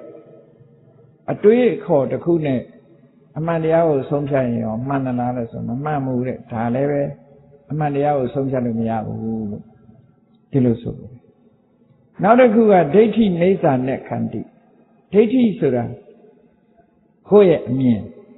ကိုဆင်ញင်စဉ်းစားလိုက်တဲ့အခါရှင်းတတ်เสียအဖြေတွေထွက်တယ်နော်ကိုယ့်အမြင်လေးကသဘောကျเสียရှိတယ်ကြောင်းကျိုးဆင်ញင်လို့ရတယ်ကိုက်ညီတယ်ကိုယ့်အမြင်ကသူများအမြင်တွေနဲ့လည်းကိုက်ညီတယ်ဆိုတော့ရှင်းတတ်เสียကောင်းတဲ့အမြင်ဆင်ញင်သုံးသပ်ပြီးတော့ကြည့်လို့ရှိရင်ဒါနဲ့ရောအမှန်တရားကိုဆုံးဖြတ်လို့ရလားလို့ဆိုမရဘူးတဲ့မြတ်စွာဘုရားအဲ့ဒါနဲ့လည်းဆုံးဖြတ်လို့မရဘူးလောကလူတွေကဆုံးဖြတ်နေကြတာဒါမျိုးတွေပေါ်မှာအခြေခံပြီးတော့ဆုံးဖြတ်ကြတာဟုတ်ဒါကြောင့်မို့လို့မြတ်စွာဘုရားဒီအချက်တွေနဲ့မဆုံးဖြတ်ဖို့ဒီသုတ်တံမှာဤစနစ်တစ်ခုပေးတာနော်နောက်တစ်ခုကဘာလဲလို့ဆိုလို့ရှိရင်မာဘဗ္ဗရူပတ္တဖြစ်နိုင်ခြေရှိတာ possibility လို့ခေါ်တယ်။ဘယ်ကိစ္စဖြစ်လူတွေကပြောတယ်အေးဒါဖြစ်နိုင်တယ်။နော်ဖြစ်နိုင်တယ်ဆိုတဲ့စကားနဲ့သူထဲမှာအကြောင်းအကျိုးဆင်ခြင်မှုတော့ရှိတာပေါ့။ဒါဖြစ်နိုင်တယ်လို့ပြောရတဲ့အရာတစ်ခုနဲ့လည်းပဲကိုကဖြစ်နိုင်တယ်လို့ပြောပြီးမှဖြစ်ချင်မှဖြစ်တာခါလေးကြ။ဒါကြောင့်မို့ဒါနဲ့လည်းပဲအမှန်တရားကိုမဆုံးဖြတ်နဲ့တဲ့ဘဗ္ဗရူပမှတ်သားတိုက်တယ်ဖြစ်နိုင်ခြေရှိတယ်ဆိုတဲ့အချက်နဲ့လည်းပဲအမှန်တရားကိုမဆုံးဖြတ်နဲ့တဲ့ဟောနောက်ဆုံးအချက်ကြတော့ဘာလို့ဆိုမာသမနောနောကရုတချို့ကလေးစားရတဲ့တို့ရဲ့ဆရာလေးစားရတဲ့ပုဂ္ဂိုလ်ကပြောသွားတဲ့စကားဒီသမဏဟာတို့ရဲ့ဆရာပဲဆရာပြောတာဆိုရင်မမှားဘူးလို့ဒီလိုသွားဆုံးဖြတ်လို့လည်းမရဘူးတဲ့အမှန်တရားကိုအဲ့တော့အသိဉာဏ်မပါဘဲနဲ့ဘယ်ချက်ကိုမှကိုယ့်ရဲ့ဆင်ញင်တုံတရားပစ္စက္ခဉာဏ်မရှိဘဲနဲ့ဘယ်ဟာကိုမှအမှန်တရားလို့မဆုံးဖြတ်ရဘူးလို့ဆိုတာကိုမြတ်စွာဘုရားကကာလမမျိုးသားတွေကိုဟောပေးတာဒီ10ချက်ပေါ့နော်အဲ့တော့နောက်ဆုံးချက်ကအဲ့ဒါမာသမနောနောကရုတဲ့အေးဆရာကြီးကတော့တို့ရဲ့ဆရာပဲတို့မဟုတ်တို့ရဲ့ဆရာတော်ကြီးကပြောသွားတာခုခေတ်ဆိုလို့ရှိရင်တို့ဘုန်းကြီးကပြောတာတို့ဥစဉ်ကပြောတာဆိုပြီးတော့လေတို့ရဲ့ဆရာသမားကပြောတာလို့ဆိုပြီးတော့လည်းပဲဒီမှာတင်လမ်းမဆုံးနေနဲ့လို့ပြောတာဟုတ်မဟုတ်စဉ်းစားအောင်ပေါ့ဒီလိုဆိုလို့တာမြတ်စွာဘုရားကမစဉ်းစားဘဲနဲ့လက်ခံတာကိုသဘောမကျဒါကတာမန္တာပြောတာတခြားသုတ်တံမှာဆိုရင်ဝိမန္တကသုတ်တို့ဘာလို့ဆိုရင်မြတ်စွာဘုရားကငါ့ကိုမင်းတို့စုံစမ်းကြစမ်းစူးစမ်းကြစမ်းလေးလာကြစမ်းငါပြောတဲ့အတိုင်းငါ့ပေါ်မှာမယုံညံ့ဟောဖိတ်ခေါ်တာဟာမြတ်စွာဘုရားတပါးပဲရှိတယ်နော်ငါ့ကိုမင်းတို့စူးစမ်းဆင်ခြင်ကြလေးလာကြည့်ကြကာယကံဝစီကံနဲ့ပတ်သက်ပြီးလေးလာကြည့်ရှင်းနှမ်းလောက်ရဲ့လားရှင်းနှမ်းလောက်မှလက်ခံဟောအေးဒါကြောင့်မလို့ကိုယ်ပိုင်ဉာဏ်ကိုဦးစားပေးပြီးတော့ဆုံးမသုံးသင်နေရှိတယ်မြတ်စွာဘုရားအခုပြောခဲ့တဲ့အချက်10ချက်နဲ့10ချက်နဲ့အမှန်တရားကိုဆုံးဖြတ်လို့မရဘူးလို့ကာလမအမျိုးသားတွေဘာဖြစ်လို့လဲဆိုတော့တန်တရားဖြစ်နေတဲ့လူတွေကိုလေတန်တရားဖြစ်နေတဲ့ပုဂ္ဂိုလ်တွေကိုမင်းတို့ဒီအချက်တွေနဲ့အမှန်တရားဆိုတာရှာလို့မရဘူးအမှန်တရားကိုဒီအချက်တွေနဲ့မရှာလေနဲ့ဒါဖြင့်ဘယ်အချက်တွေနဲ့ရှာရမလဲဒါကိုငါဘာကိုရည်ရွယ်ပြီးတော့ပြောတာတော့ဆိုလို့ရှိရင်မင်းတို့ကိုယ်တိုင်သိအောင်လုပ်ရမယ့်အချက်ကဘာလဲဆိုတဲ့အခါကုသိုလ်လားအကုသိုလ်လားအပြစ်ရှိသလားအပြစ်မရှိဘူးလားပညာရှိသူတော်ကောင်းတွေကဲ့ရဲ့တဲ့ဟာလားချီးမွမ်းတဲ့အရာလားလက်တွေ့ကျင့်တော့လောက်ကင်ဆောင်ရမယ်ဆိုလို့ရှိရင်ကောင်းကျိုးချမ်းသာတွေမရဘဲနဲ့ဆင်းရဲဒုက္ခတွေကြုံနိုင်တဲ့အရာလားကောင်းကျိုးချမ်းသာတွေရနိုင်တဲ့အရာလားဒီအချက်တွေနဲ့ပဲကိုယ်တိုင်သိအောင်ကြိုးစားပါလို့ဒီလိုပြောတာနော်ဒါတွေကပို့ပြီးတော့အဓိကကြဒါတွေကပို့ပြီးတော့အဓိကကြဘယ်ကိစ္စပဲဖြစ်ဖြစ်အခုဗမာတွေလည်းရှိတယ်ဒါလောက်ကောင်းလားငရဲကြီးသလားနဲ့မေးကြတယ်နော်ငရဲကြီးလားမကြီးဘူးလားဆိုတာအကုသိုလ်ဖြစ်ရင်ငရဲကြီးတာပဲဒါငရဲကြီးတယ်ဆိုတာအကုသိုလ်မှန်သမျှအပေပုံကိုကြားစေနိုင်တာကိုကြားစေနိုင်တဲ့တတ္တိရှိတယ်ဒါပေမဲ့လို့ကြားရမယ်လို့ပြောတာမဟုတ်ဘူးကြားစေနိုင်တယ်လို့ပြောတာနော်မြတ်စွာဘုရားဟောတဲ့တရားကိုက ပါဏာတိပါတောနိရယတံဝတ္တနိကောတိရိစ္ဆာနတံဝတ္တနိကောပေဒတံဝတ္တနိကောပါဏာတိပါဒအမှုသည်ငရဲ၌ဖြစ်စေနိုင်သည်တိရိစ္ဆာန်ဘုံ၌ဖြစ်စေနိုင်သည်ပြိတ္တာဘုံ၌ဖြစ်စေနိုင်ဖြစ်စေနိုင်သည်ဆိုတာနဲ့ဖြစ်ရမည်ဆိုတာနဲ့မတူဘူးဒီစကားလုံးကမတူဘူးပါဏာတိပါဒလောက်သမျှအကုန်ငရဲကြရမယ်လို့ဒီလိုဘယ်တော့မှမဟောဘူးနော်တကယ်လဲပါဏာတိပါဒလောက်တိုင်းအကုန်လုံးငရဲကြတယ်လို့ဒီလိုပြောတာမဟုတ်ဘူးအဲ့လိုဟောရင်မှားမှာပေါ့ဘာလို့လဲဆိုအခြားအခြေအနေတွေရှိသေးတယ်ပါဏာတိပါဒကငရဲကိုချစေတာမှန်တယ်သို့တော့ပါဏာတိပါဒကြောင့်ငရဲကိုဖြစ်စေနိုင်တာတိရိစ္ဆာန်ဘဝရောက်စေနိုင်တာပြည့်ကြမှန်နေတာသို့တော့အခြားအကြောင်းတရားတွေကိုထည့်စဉ်းစားဒါမို့လို့နိခန္ဓချိန်ဖရာကဟောတဲ့အခါမှာယောပါဏမတိပါတိတိတတ္ဘောသောနိရိယံဥပပစ္စတိသူပြောတဲ့စကားလုံးက definite သေချာပေါက်ပြောလိုက်တာပါဏာတိပါဒလောက်သူတိုင်းဟာအပင်ငရဲကြမယ်လို့ဒီလိုဟောတာဟောအဲ့ဒါကိုမြတ်စွာဘုရားမမှန်ဘူးမကြရင်ဒုက္ခရောက်လိမ့်မယ်ခုခေတ်တောင်မှပဲကြည့်လေမင်းဒီလောက်ကိုလို့ရင်ခိုးမှုမင်းခိုးလို့ရှိရင်ထောင်ကြမယ်ဆိုလူတိုင်းထောင်ကြရဲ့လားမကြတဲ့လူတွေရှိတာပေါ့ဟုတ်တယ်မလားဒါစဉ်းစားဖို့ပြောပြတာလေအခြေအနေချင်းမတူဘူးလေတယောက်နဲ့တယောက်မတူကံတရားလည်းတူတူပဲအခြေအနေတွေပေါ်မှာမူတည်ရတယ်ကံလောက်ထားခြင်းတူပေမဲ့လို့မတူတဲ့အခြေအနေတွေကဘာတွေတုံးဆိုတော့လူနှစ်ယောက်ဟာအကုသိုလ်လောက်ထားခြင်းတူတယ်သို့တော့တယောက်ကအကုသိုလ်ပဲလုပ်တယ်ကုသိုလ်မရှိဘူးဆိုတဲ့လူတယောက်ရဲ့အကုသိုလ်တွေလည်းလုပ်တယ်အကုသိုလ်လည်းလုပ်တယ်ဆိုတဲ့လူတယောက်အကျိုးပေးတာကြောင့်မတူနိုင်ဘူးလေဒါမတူနိုင်လူတော်မှပြစ်မှုတစ်ခုကျူးလွန်တဲ့အခါမှာပိုက်ဆံရှိတဲ့လူနဲ့မရှိတဲ့လူကွာလားမကွာလားဒါလက်တွေ့ဟုတ်ကဲ့ပိုက်ဆံရှိရင်အပြစ်ကလွတ်သွားနိုင်တယ်ပေါ့သွားနိုင်မရှိရင်ပိုဆိုးမယ်ဒါသဘာဝကိုပြောပြတာလေအဲ့ဒါတွေကိုထည့်စဉ်းစားတယ်ကံတရားလည်းအဲ့တိုင်းပဲကံတရားဒီလိုဆိုရင်မျက်နှာလိုက်တာလားဆိုမျက်နှာလိုက်တာမဟုတ်ဘူး condition အခြေအနေတွေရှိတယ်အခြေအနေကောင်းတွေရှိတယ်သူအခြေအနေကောင်းတွေရှိရင်သက်တာတယ်အခြေအနေကောင်းမရှိရင်မသက်တာဟုတ်တာဒါမို့လို့အခြေအနေကောင်းအောင်လုပ်ရကိုယ့်နော်အေးအဲ့ဒါကိုကြည့်မြတ်စွာဘုရားဟောတဲ့တရားတွေကအမှန်တမ်းသဘာဝကြတယ်လေကဲပါဏာတိပါဒလို့ရင်ငရဲကြရမယ်လို့ဟောကြည့်ပါလားရှင်ကုလိမာလာငရဲကြရလားမကြဘူးလေနှစ်ပေါင်း90တခါတည်းဇာသောသားတွေကိုခေါင်းဖြတ်တတ်လာတဲ့သမ္မာဓာတိကခိုးသူတကြီးရောသေတော့ငရဲကြလားမကြဘူးဘာလို့လဲဆိုအခြေအနေကောင်းကမတူဘူးလေလွတ်သွားတဲ့ပုဂ္ဂိုလ်လွတ်တယ်မလွတ်တဲ့ပုဂ္ဂိုလ်မလွတ်ဘူးဒါတခြားအခြေအနေတွေကိုထည့်သွင်းစဉ်းစားရမယ်လို့သို့တော့မှတ်ရမှာကပါဏာတိပါဒသည်ငရဲကိုကြစေနိုင်တယ်ဒါမှနဲ့ဒါကတော့ definitely ပဲသေချာပေါက်ဟုတ်ကဲ့ပါဏာတိပါဒအလောက်ကြောင့်ငနတ်ပြည်ရောက်တာတော့လုံးဝမရှိဘူးဒါမှန်အကုသိုလ်ဘယ်အကုသိုလ်ကမှကောင်းကျိုးမပေးဘူးဒါမှန်တယ်သို့တော့ဒီအကုသိုလ်ကသူအကျိုးပေးခွင့်ရချင်မှရမှာပေါ့ဒီလိုဆိုလို့တာအဲ့တော့လူတတ်လို့ငရဲပြည်မရောက်ဘဲနဲ့လူတတ်လို့ငရဲနတ်ပြည်ရောက်သွားတယ်လို့ဒီလိုတော့မတွက်လေနဲ့လူတတ်လို့ရောက်တာမဟုတ်ဘူးတခြားကုသိုလ်ကြောင့်ရောက်တာဒါကိုလည်းခွဲခြားသိဖို့လိုတယ်ဟုတ်ကဲ့အဲ့တော့ပါဏာတိပါဒအမှုကတော့ငရဲမှာကြားသေးတာသိကြတယ်သို့တော့တခြားအခြေအနေကြောင့်သူကငရဲမကြဘဲနဲ့လွတ်ချင်လွတ်သွားမယ်ဟောဒီလိုဆိုလို့တာနော်အေးဒါကြောင့်ဘုရားဆောက်ပြားကကြည့်စဉ်းစားရမှာတဲ့ဒီအလုပ်ဟာအပြစ်ရှိသလားမရှိဘူးလားကုသိုလ်လုပ်လားအကုသိုလ်လုပ်လားပညာရှိတွေချီးမွမ်းသလားပညာရှိတွေကဲ့ရဲ့သလားလက်တွေ့ကျင့်သုံးတဲ့အခါမှာကောင်းကျိုးချမ်းသာပေးသလားမပေးဘူးလားဒါပဲစဉ်းစားအဲ့ဒီအချိန်မှာစဉ်းစားလိုက်လို့အပြစ်ရှိတယ်အကုသိုလ်ဖြစ်တယ်ပြစ်ရှိတယ်ပညာရှိတွေကဲ့ရဲ့တဲ့အရာဖြစ်တယ်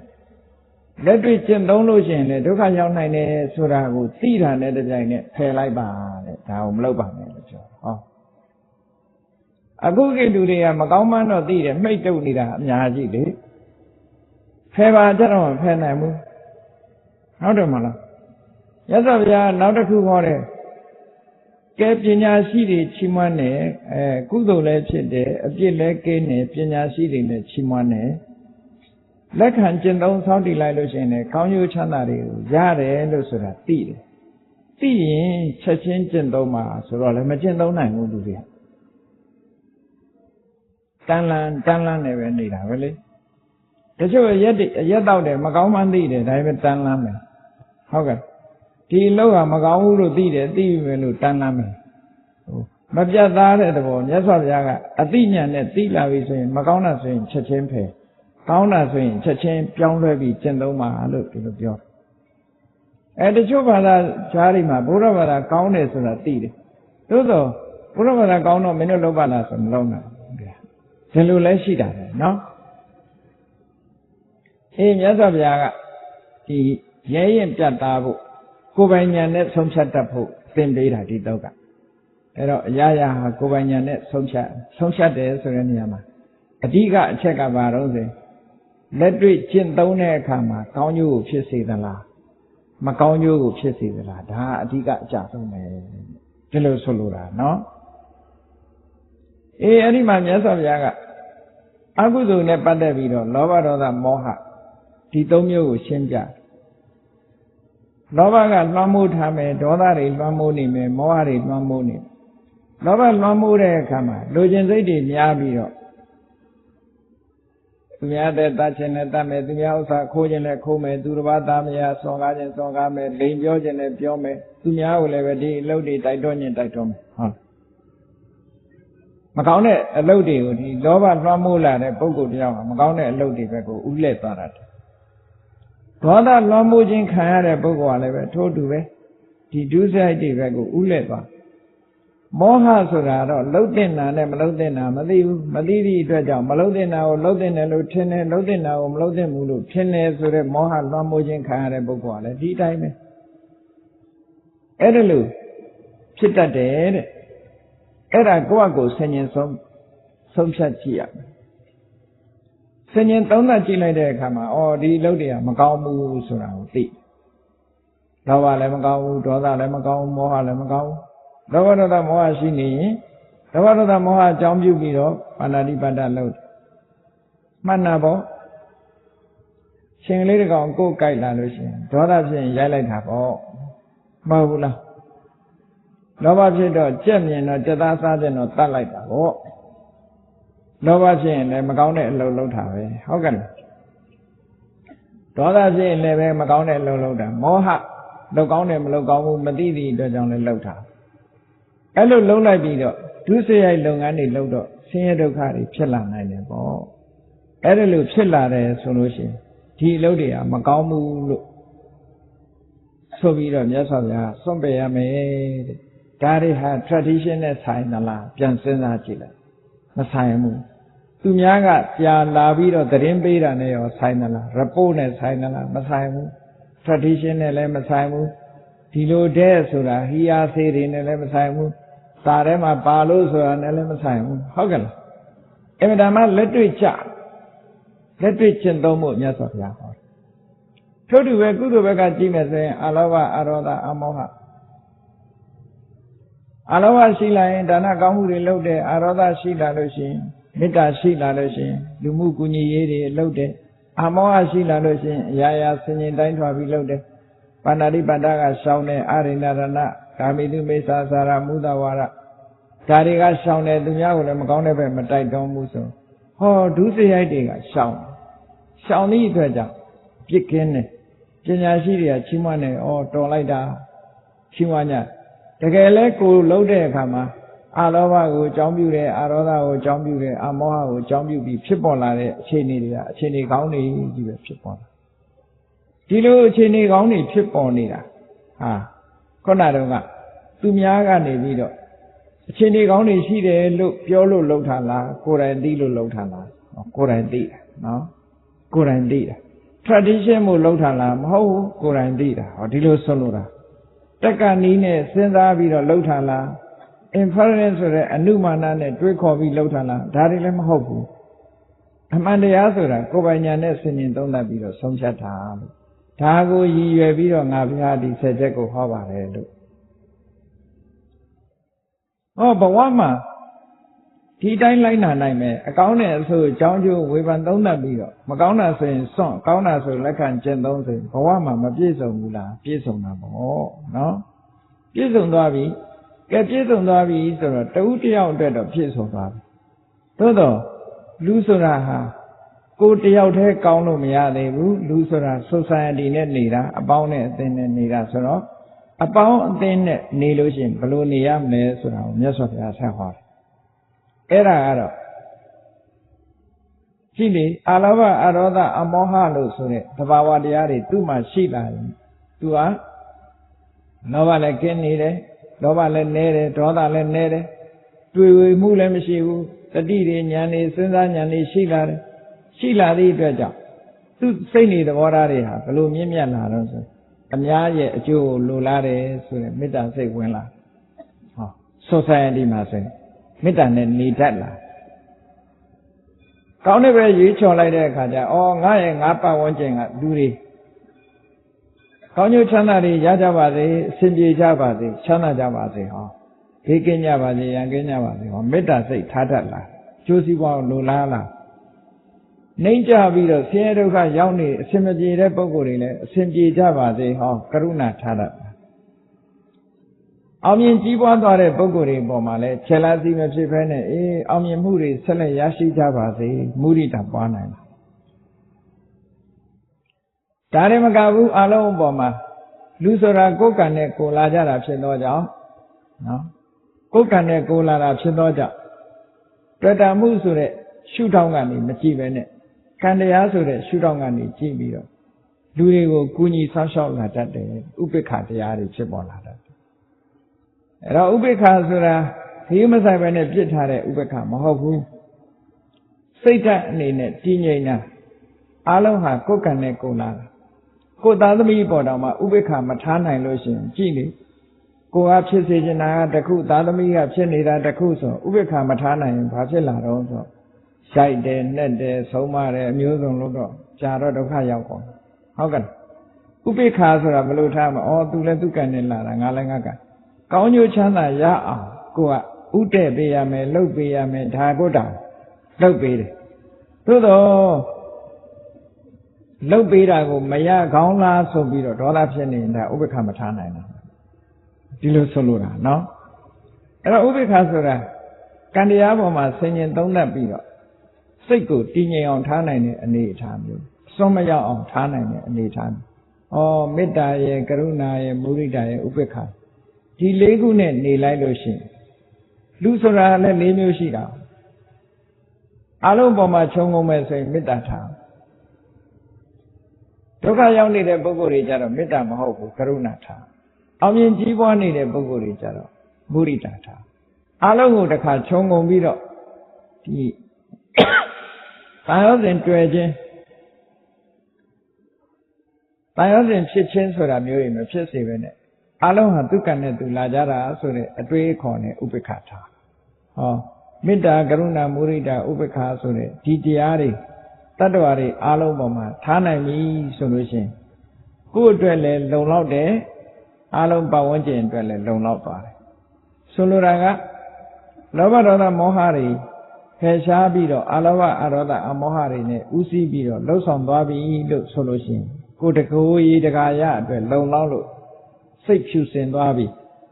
မေတ္တာကရုဏာမုဒိတာဥပိ္ပခထားနိုင်လို့ရှိရင်အများကောင်းကျိုးအတွက်ဖြစ်စေပြီဘဝမှာကိုကျိုးသူကျိုးနှမျိုးပြည့်စုံသွားပြီလို့ဒီလိုပြောတာဒီတော့တာကဲအဲ့ဒါလို့ society ပေါ်မှာမေတ္တာကရုဏာမုဒိတာဥပိ္ပခထားနိုင်ပြီလို့ဆိုတဲ့အခါကျတော့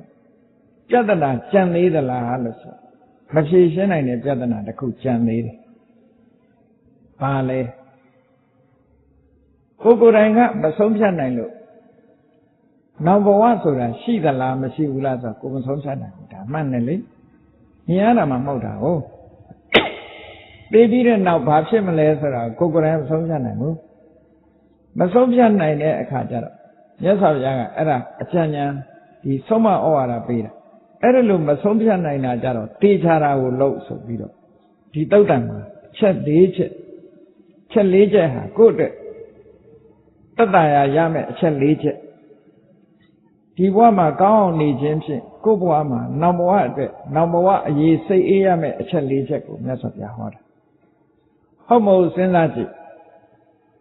ကောင်းပြီအခုလိုစိတ်ဓာတ်ဖြူစင်းနေတဲ့ပုဂ္ဂိုလ်တယောက်တချို့ဘာသာရေးဆရာဟောတယ်ဓမ္မလွန်လောကမရှိဘူးလို့ဟောတယ်တချို့ကရှိတယ်လို့ဟောတယ်ကဲအဲ့ဒီနှစ်ခုကြားမှာဘယ်လိုနေမလဲဆိုတော့မြတ်စွာဘုရားဒီဘဝမှာကောင်းအောင်လို့ခုနမေတ္တာနဲ့နေမယ်ကရုဏာနဲ့နေမယ်မုဒိတာနဲ့နေမယ်ဥပေက္ခနဲ့နေမယ်အများအတွက်ကိုယ်တိုင်ကလောဘဒေါသမောဟအခြေခံတဲ့အကုသိုလ်တွေစွန့်ပယ်ပြီးတော့အလောဘအရောဓအမောဟအခြေခံတဲ့ကုသိုလ်တရားတွေပြည့်စုံအောင်လှုပ်ထားပြီးဆိုတဲ့ပုဂ္ဂိုလ်တရားကောင်းပြီကိုယ်ဘဝမှာဖြူစင်းနေတယ်အဲ့ဒီဖြူစင်းနေတဲ့စိတ်ရှိတဲ့ပုဂ္ဂိုလ်ဟာတမလွန်လောကမရှိဘူးဆိုတဲ့ပုဂ္ဂိုလ်ကြီးပြောတဲ့စကားအရအကယ်၍တမလွန်လောကမရှိလေဘာပူစရာလို့လဲဒီဘဝမှာလူကောင်းမယ်ဟုတ်ကဲ့တမလွန်လောကမရှိလေဒီဘဝမှာသူကလူကောင်းကဲတမလွန်လောကရှိပြီဆိုရင်တော့ဟိုဘဝမှာချမ်းသာတဲ့ဘဝရောက်သွားမယ်ဟောနှစ်ခုစိတ်သက်သာရမရပေဘူးလားဘယ်ဘက်ကကြည့်သူ့အတွက်ကလုံလောက်နေဟုတ်ကဲ့ဒီဘဝမှာကောင်းအောင်နေသည့်အတွက်ကြောင့်တမလွန်လောကရှိတယ်ဆိုရင် okay နောက်ဘဝငါကောင်းတဲ့ဘုံရောက်မှာပဲ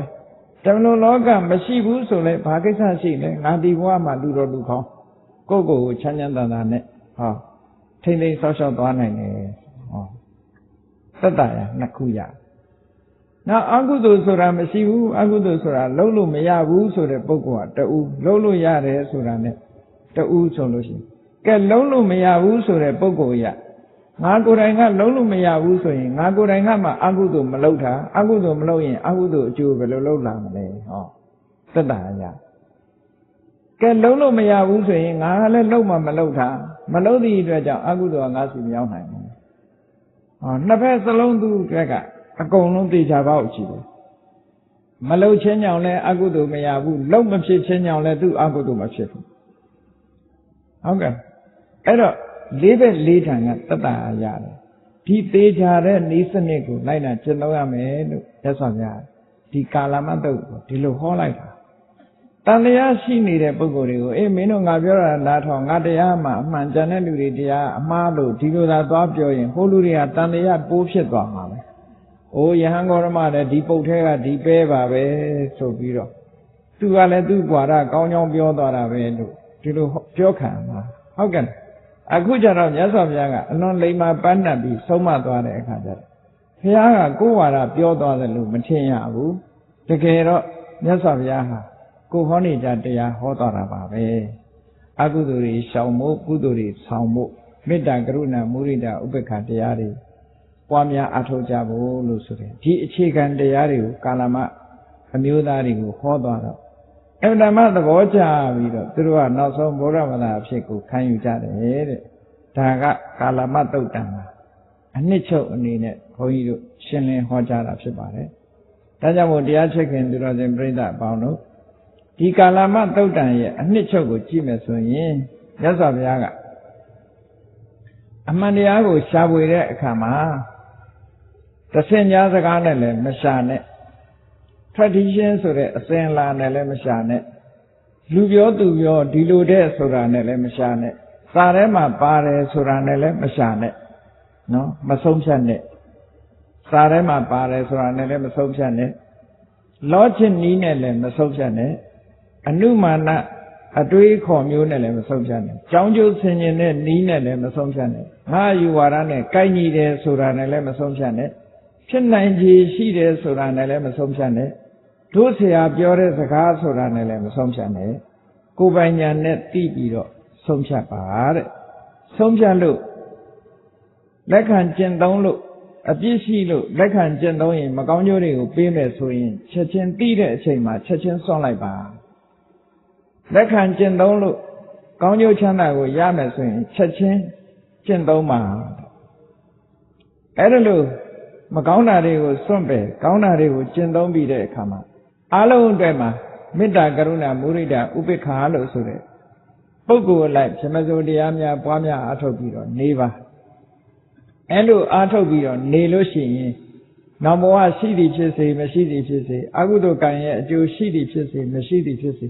ဘာမှစိတ်ပူစရာမရှိပါဘူးလို့မြတ်စွာဘုရားဒီလိုအဆုံးသတ်ဟောကြားခြင်းဖြစ်ပါတယ်။ဒါကြောင့်မို့တရားချစ်ခင်သူတော်စင်ပြိဿတ်တို့